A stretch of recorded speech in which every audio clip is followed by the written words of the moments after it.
Hola!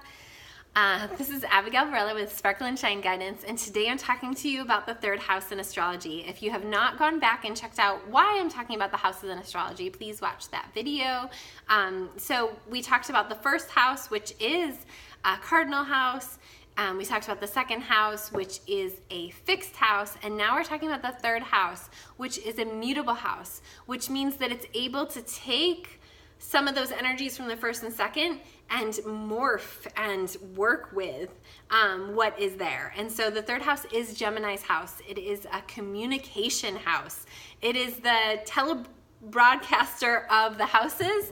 And when we're talking about the third house, we have to understand that it's taking what I am and it's taking the I have of the first and second house, and it's sharing that and conversing with others. So it denotes your siblings. It can also mean the kids that you grew up with, the neighborhood you grew up in, short travel, so like just kind of the state you grew up in, the surrounding counties, and also the places that you visit most frequently. So, you know, if you have a special coffee house and the people that come in on a daily basis, that's third house. And it's taking what you are and what you have, and it's sharing it with others. The issues that can come up around third house is, because it's a mutable house, is it can be too flexible. It can be seeing both sides or three sides of an argument, and it can be that you get into not having a clear backbone, so to speak, or excuse me, or coming across as gossiping.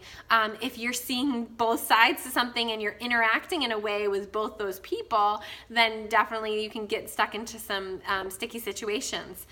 But the third house overall is the lower mind. It's Mercury's house. It's ruled by Mercury, and Mercury is the communicator. Mercury is quick thinking and quick acting, and with that, things move quickly. And with that, we need to make sure, if you are third house heavy, that you are taking good care of your nervous system. And this is something that I always talk to third house heavy people and sixth house heavy people, is that you need to take good care of that nervous system.